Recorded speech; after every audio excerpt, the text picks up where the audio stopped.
Welcome to our video. Today we're going to talk a little bit about the future and the past, and we'll start with talking about the future. So this video introduces 3 ways to talk about the future, and English uses modals to do this. A modal is a grammatical word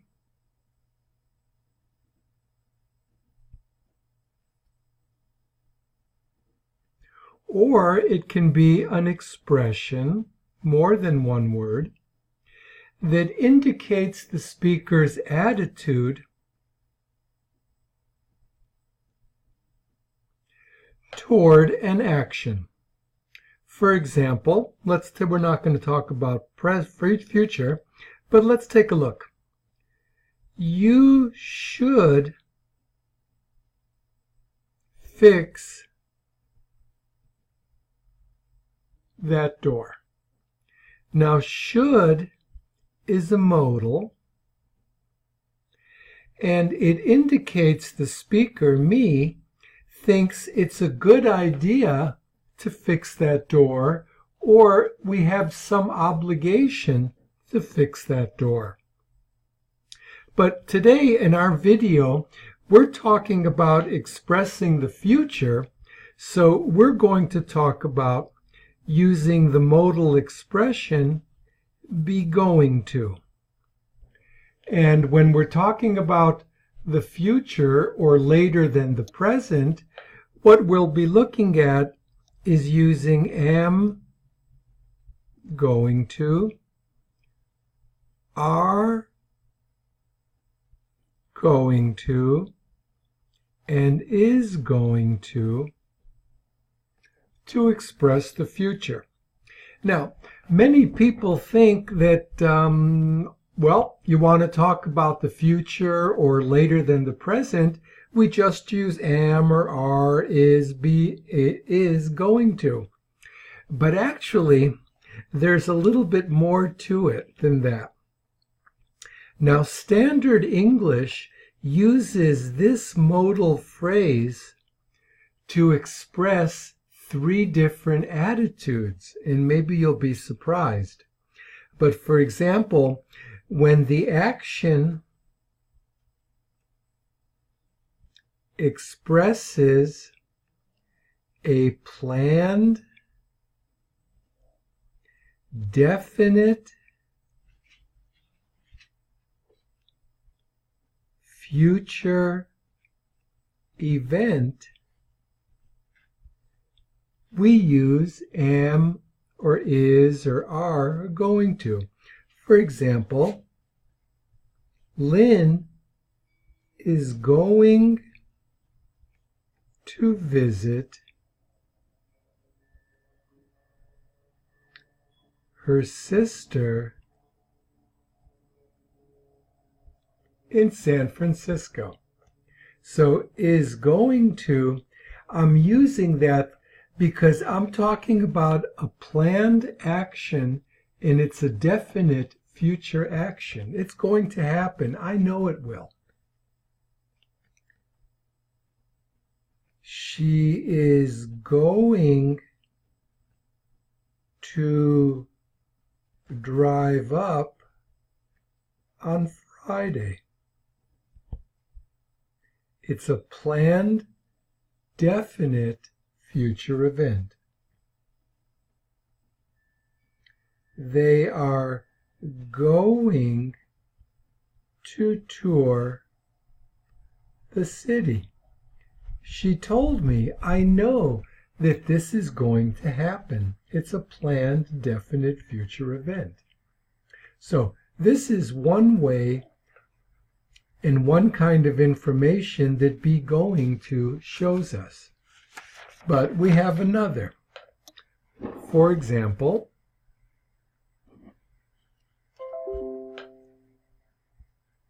to. The action is a prediction based on present or past knowledge. This is something that we can assume when we hear be going to used to talk about the future.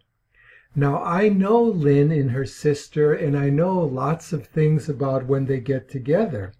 So I can tell you quite confidently they are going to have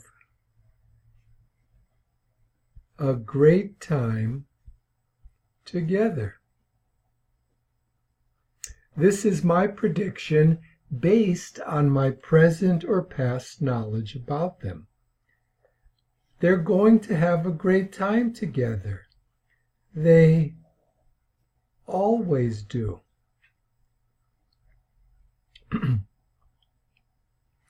There are going to be lots of tourists on Fisherman's Wharf. There always are.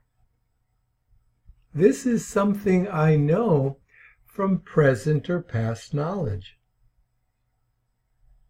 Now, we also use am, are, or is, going to when we talk about something. We talk about an action that has already begun or is imminent. It's going to happen very soon. For example, we're driving in the car and I say, slow down. You're going to hit that car. Or I tell someone, keep hitting the window. And you're going to break it.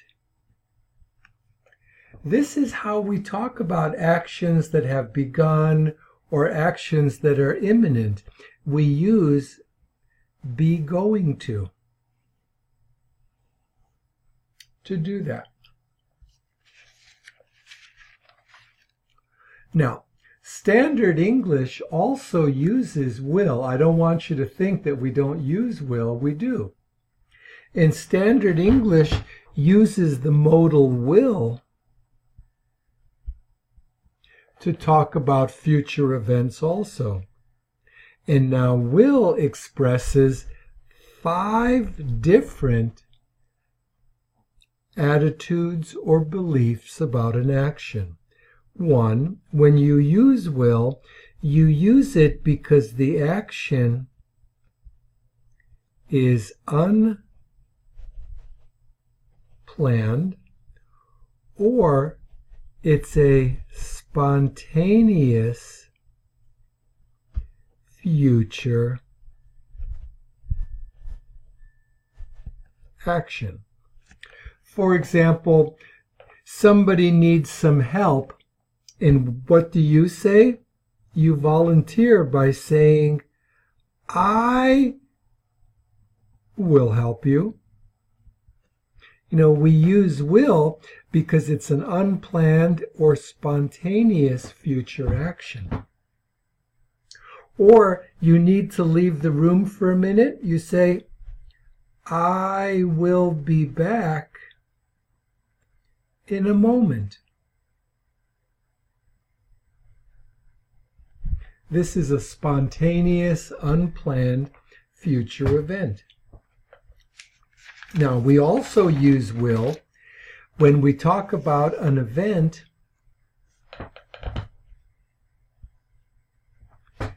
that is not firm, or the event may be influenced by unknown conditions, and it's important, the conditions are out of our control. You can see that there's a little bit of the indefiniteness feeling to this. For example, maybe we're at a meeting and I say, I hope Mary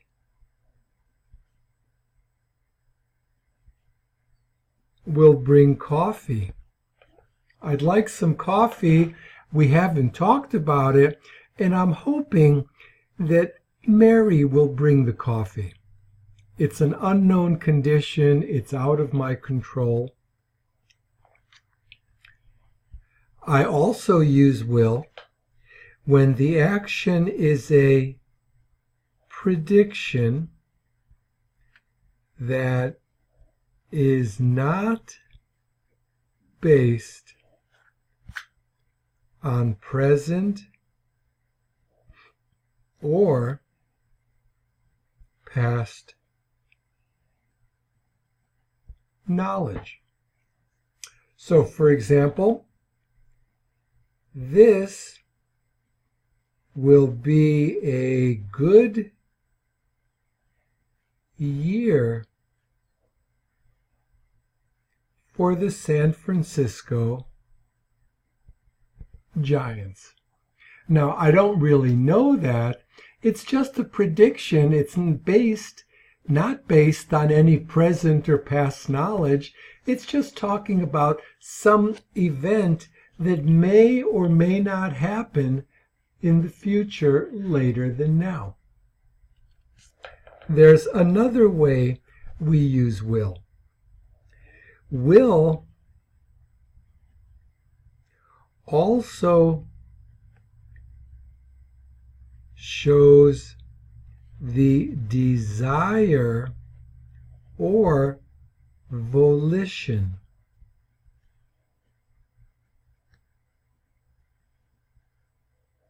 of the speaker.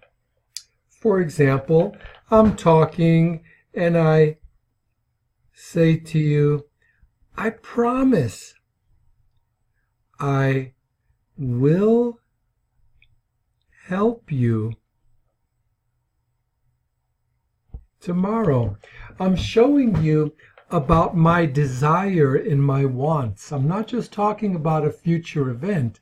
I'm talking also about my emotional feelings about this. Or I say to you, don't worry. I said I will meet you after work. Again, I'm emphasizing and saying something about my desire or my feelings about this event. Now, of course, this one's pretty common. Will is also used to make polite requests. We never say, are going to open the door. When we ask somebody, we say, will you open the door, please? This is a very nice, polite request. I don't even know if I really should use a question mark or not, because it's not really a question. It's just a request. Will you open the door? Will you close the window? These are polite requests, and we use will to do this. So we see that Standard English makes heavy use of will and be going to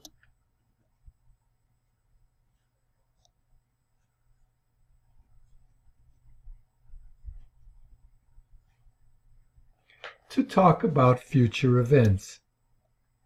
But, and also it's interesting, now I was surprised when I read that actually will is used more often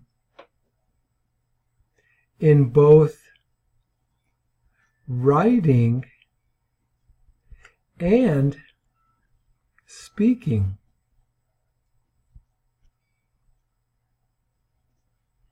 I would have thought that be going to would have been more popular, but the truth is that will is. Now, of course, when we talk about vernaculars, vernaculars also use be going to.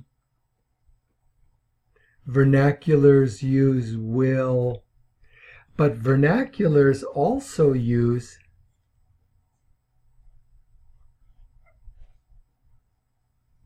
fixing to.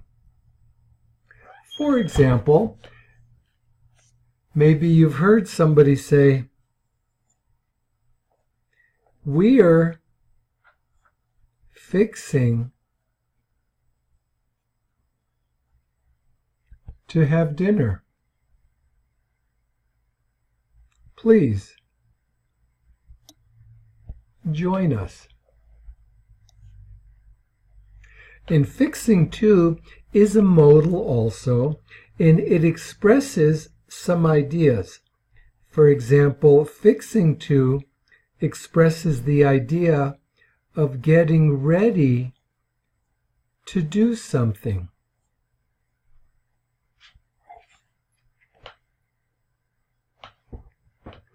Fixing to also expresses the idea of about to do something, or planning to do something. So if you're speaking of vernacular and you have any of these three ideas, then you could use fixing to express them. For example, we're fixing to go out tonight. Or we're fixing to watch TV. Or, a little bit longer term, we're fixing to visit our family during the holidays. And these are all vernacular ways to talk about the future. So we can see that between Standard English and the vernaculars, we actually have a lot of options for talking about the future. We can use be going to, we can use will, and we can use fixing to. So now that we've talked about the future, let's change our topic and let's talk a little bit about the past. Now, Standard English tells stories using the past. Now, it's called the simple past, or, as we've talked about it, it's called past same time. And for example, we use the past tense, so we use the past tense or same time to set the events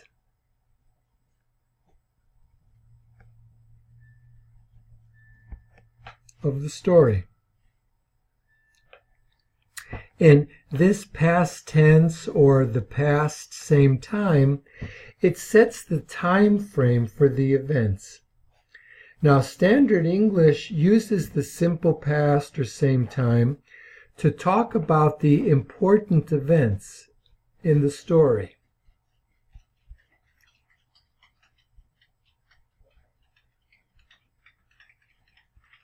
Okay, so that's what we talk about, the important events in the story.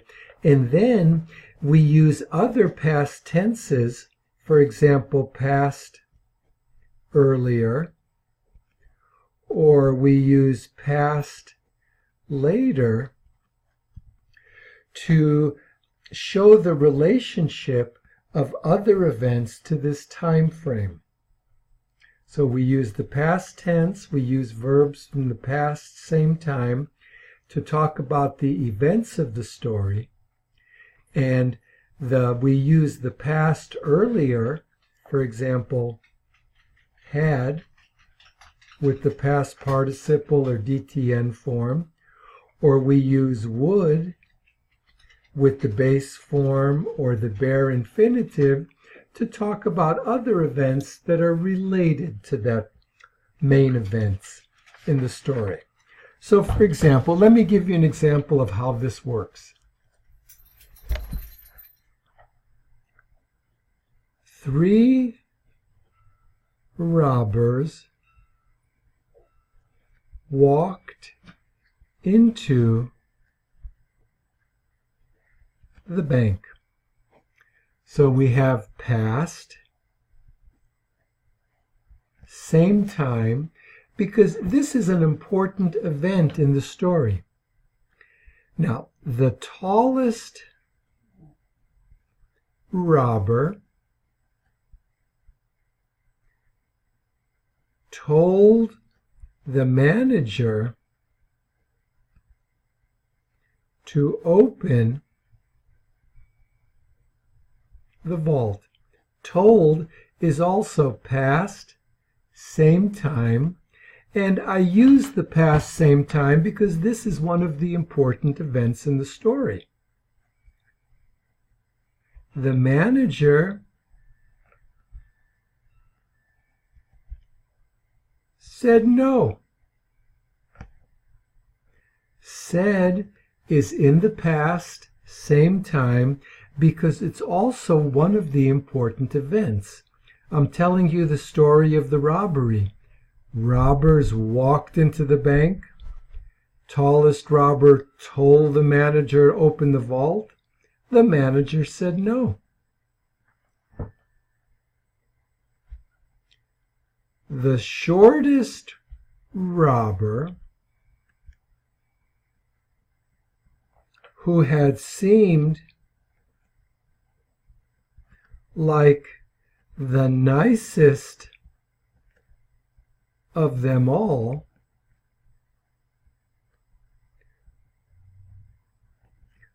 pulled out a gun and stuck it in the manager's ear. He said he would pull the trigger. So now the shortest robber pulled out a gun. Pulled is past, same time, because this is one of the important events. Stuck the gun, also past, same time, it's one of the important events, and said something. That also is past in one of the important events, so it's at the same time we're talking about. Now, the shortest robber had seemed like the nicest of them all. Now I'm using past but together with had, I'm showing that this seam is earlier than when he pulled out the gun. And here, would pull the trigger, I'm using past, but I'm talking about a later event than the say. And you can see this is a very common way that Standard English tells stories. We use the past, same time to tell the important events of the story, and then maybe we add actions that are in the past but earlier, or we add actions that are in the past later, to add kind of peripheral events that did or that had taken place or hadn't taken place or would or wouldn't take place. However, this is what Standard English does. And we know that vernaculars very often are different than Standard English. That's why they're a vernacular. So vernaculars have a different way to tell stories. And vernaculars have a way called the historical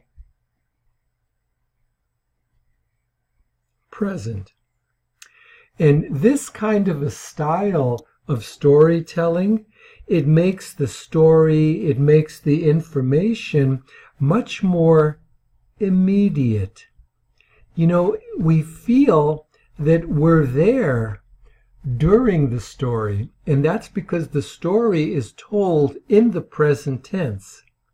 It's using the S form, it's using the no S form of the verbs to tell the story. So if we go back to our story, in vernacular, historical present, the story would sound like this. 3 robbers walk into the bank, and the tallest one says to open the vault. Or the tallest one, excuse me if I want to change the story, tells the manager to open the vault.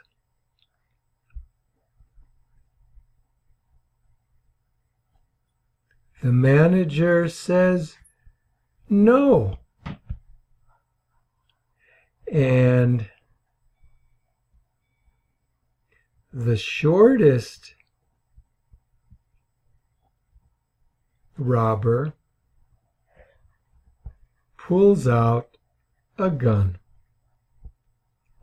So we can see no S, S form, S form, S form, because this story is now, even though it's a past story, we're telling it in the historical present to make it immediate and to make us feel like we're really there in the story. Now, very often, you probably already know this, but I'll say it anyway, jokes are told in the historical present.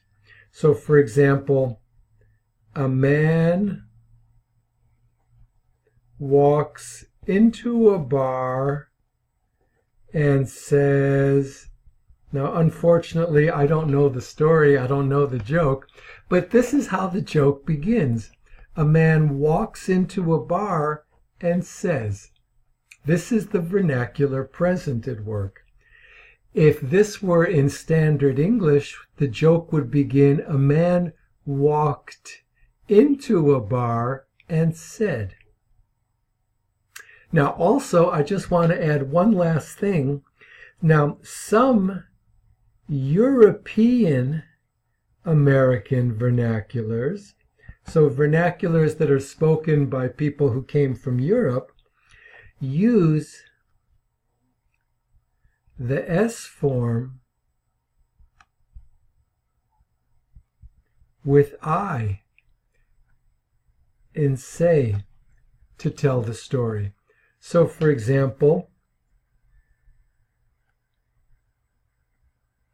3 robbers walk into a bank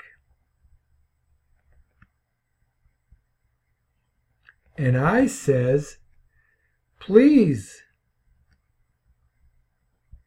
don't hurt us. And it's also very common to hear something like that. So this is our video. This is our week's lesson talking about the future, talking about the past, how to use be, I going to, how to use will, fixing to, and then a little bit about telling stories in standard English using the past and telling stories using a vernacular historical present. So I hope you enjoyed it, and we'll continue our conversation with more verbs next time.